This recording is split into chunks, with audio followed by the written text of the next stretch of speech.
good morning po mga kababayan at sa aking mga YouTube subscriber. Parang araw po sa inyo lahat at welcome ulit sa aking YouTube channel. Another day, another vlog naman po tayo. Another chikan bago po ako papasok sa trabaho. So, ito po, bumalik na naman yung sipon ko. Bakit? Umiyak. Tingnan nyo yung mata ko. Umiyak na naman po tayo sa latest upload. Mas klarado yung upload ni Sir Paul ngayon kung paano niya pinaghandaan yung surprise niya kay Krista. Grabe, tingnan niyo yung mata ko. Ganito talaga ako pag umiyak. Yung sipon ko, hindi na nawawala. Kahapon pa to. Hanggang ngayon, hindi nawawala. Nung umpisa pa lang, yung mga prank niya, grabe. Pati si Sir Paul pala kinakabahan sa gagawin niyang surprise kay Krishna.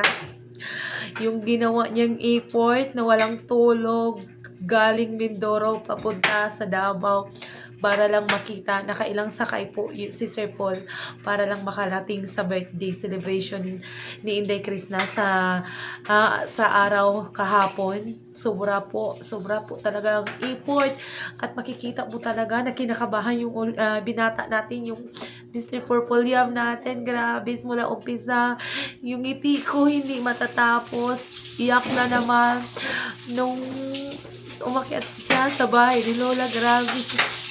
Grabe talaga. Naiyak ko nung yung reaction ko talaga ni Lola kasi nga po matagal niya pong inaabangan kung kailan po babalik si Sir Paul. Ayan na naman, pumutulo na naman yung luha ko. Kung kailan pupunta si Sir Paul doon, yun po, grabe yung tuwa ni Lola. Nakailang yakap po talaga siya kay Sir Paul. Grabe yung tuwa ng matanda. Mula noon, hapakyat doon sa farmhouse ni Dekrit. Grabe yung kabog ng dibdib ni Sir Paul. Grabe talaga. Hindi matapos yung kaba niya. Handang pagsilip pa lang doon sa farmhouse, makikita mo naghihiyawa na po yung mga bisita ni Inday Krishna. Naghihiyawa na po sila. Hindi sila makapaniwala na nandun po si Sir Paul. Nandun po siya. Pati yung papa ni Inday Krishna, grabe yung ngiti. Grabe po talagang saya. Ito po, thanks God po talaga. Ang dami po talagang naghilig, nagmahal ulit. Yung ngiti, mas klarado yung ngiti ni Krishna, yung kilig dati. Kasi doon sa live ni Krishna, hindi mo masyadong makita. Pero tong video ni Sir Paul, doon mo talaga makikita na sobrang kinilig po yung dalaga natin, yung mga titig nila sa isa't isa, yung ngiti talaga ni Krishna. Hindi siya makakapaniwala. Totoo ba to? Nandito ba sa harapan ko si Sir Paul? Yun po yung makikita mo. So, halong emosyon po yung nakikita ko sa mata ni Krishna. Grabe. Lumuluha ako nung pagpasok niya doon. Naku po. Ganito pala kung totoo kang nagmamahal at susuporta sa dalawa. Ito pala yung nararamdaman natin na kaba. Pati ako kinakabahan ako sa pagdating niya doon. Tapos pagbukas, pagpasok niya sa pinto, naghihiyawa na yung mga babae doon. Mga babae! Yung mga bisita ni Inday Krishna, shock sila na kung dumating yung binata, yung ngiti ni Inday Krishna. Oh, Diyos ko Lord. Grabe, tagal namin itong hinintay. Ang tagal na namin itong hindi nakikita. Dati pa to, ilang buwan na, hindi na to namin nakikita yung mga ngiti na yan. Yung kinang sa mata ni Inday Krishna, pati kay Sir Paul, ramdam na ramdam namin kasi kinakabahan po si Sir Paul. Alam ko yung mata niya, yung ngiti niya. First time ko nakita na ganoon ka-excited si Sir Paul, ganun siya kinabahan. Alam ko, mahal na mahal niya po si Inday Krishna. Ginawa niya po lahat para makapunta doon.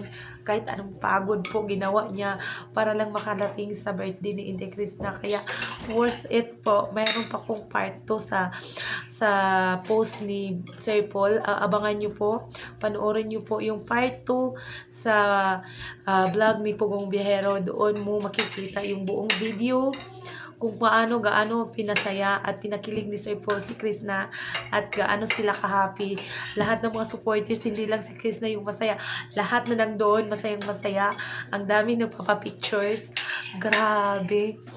Kahit yun na lang po yung makikita ko, makakatulog ako ng mahimbing ngayong gabi na to. Nakikita ko na ang buong video. Hindi pa kabuuan. At least, alam ko, yung pa nag-uusap na sila, yung kwentuhan nila, parang ano na lang, casual yung parang, bukas sa dibdib na po talaga yung pag-uusap nila, yung kwentuhan talaga ng dalawa, kasi hindi siya naniniwala si Krishna na makakarating nga po si Sir Paul. Itiba naman nakapaligid si Krishna, mas lalo po silang kinilig, sobra po silang kinilig. Grabe, naghihiyawan po talaga sila, grabe. Sana may part, yung part 2 po talaga, abangan natin kung paano ito ni Sir Paul. At ano po yung mga pwedeng maiambag ni Sir Paul doon sa sa farmhouse, kung ano pa yung gustong idagdag ni Sir Paul doon, kasi dami pang kulang. Makakabagay po ito ng idea. So alam ko sumali pa to ng mga palaro doon si Sir Paul. Nakita ko po, sobrang nakakatuwa. Grabe po talaga, grabing effort ginawa ni Sir Paul, at sinuportahan po to ni Ralph, ni Junjun, ni Milvin na nandoon. Thank you po sa inyong lahat, at sana marami pa kaming makikita na collaboration na lang po, kahit hindi naman ganoon, hindi na maibalik yung dating nakaraan, at least ganun pa man, nakikita naman kung gaano kasayaw yung dalawa, kung gaano ka kinilig yung dating kiligan na nandoon, ng dating kiligan na nakikita natin doon sa Crispaw. Ayun po, bumabata yung si Sir Paul natin. Bumabata po talaga si Sir Paul. Grabe, bumabata siya, pumupugi, grabe. Sobra po yung tuwa ko, yung saya ko.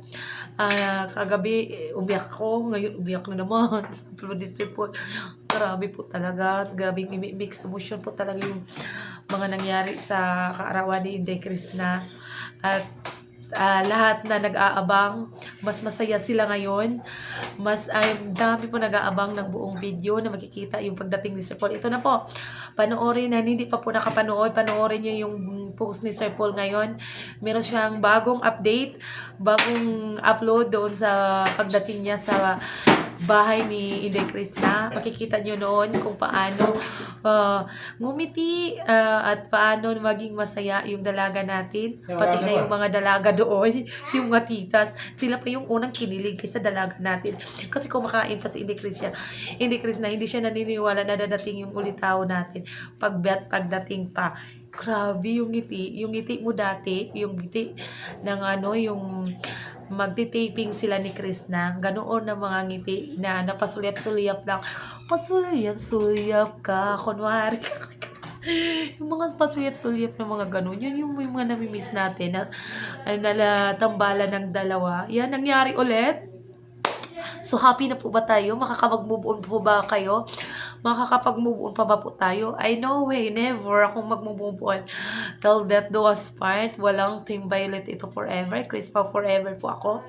Hindi ako mawawala sa feeling ng dalawa. Kahit anong mangyari, magkaibigan na sila or hindi, okay na okay po ako. Basta okay po ang lahat. Magsuportahan lang po tayo para sa dalawa. Kasi masaya po sila ni Inday Krishna at Sir Paul. Sana maulit dati yung mga samahan na ganoon. Yung mga kulitan at tambalan ng dalawa. Aabangan natin yan. Kasi ang dami po talagang nag-aabang sa ganitong pangyayari. Ang dami.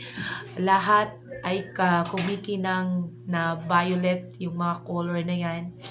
Grabe yung nagpapasalamat sa araw na yon sa ginawa ni Sir Paul. At hindi niya nalilimutan si Lola. Importante po yan sa mga magulang. Magalang po talaga si Sir Paul. Pinuntahan niya yung magulang ni Inday Krishna. Inunya niya po talaga yung papa ni Inday Krishna. Yung kapatid ni Inday Krishna na sobrang ngiti. Sobrang tuwa. Makikita mo yung mata ni Sarah. Yung ngiti talaga ni Sarah. Sobrang tuwa niya na nandoon. Nakita niya si Sir Paul sa harapan mismo. Sobrang tuwalan akong boses. Paus na po ako. Kakasigaw. Grabe to yung asawa ko. Galit na. Hindi to may iwasan pag ganito lagi. Bahala na kayo. Papasok ako ng maaga bukas kasi inspired ako sa buhay ngayon. Masaya ako sa araw na to. dadalhin ko to ng ilang araw, ilang buwan. At sana po masundan pa itong mga moments na to na masaya kasi ang dami po talagang pinakilig at pinasaya ng dalawa. So, happy po kami. Happy po tayo mga kababayan. Ayan na po ang ating Miss Purple Yam and Mr. Purple Yam. Team Violet, Chris Pau forever, ang nagmamahal ng tapat at totoo. At yan lamang po. Magandang araw po sa inyong lahat.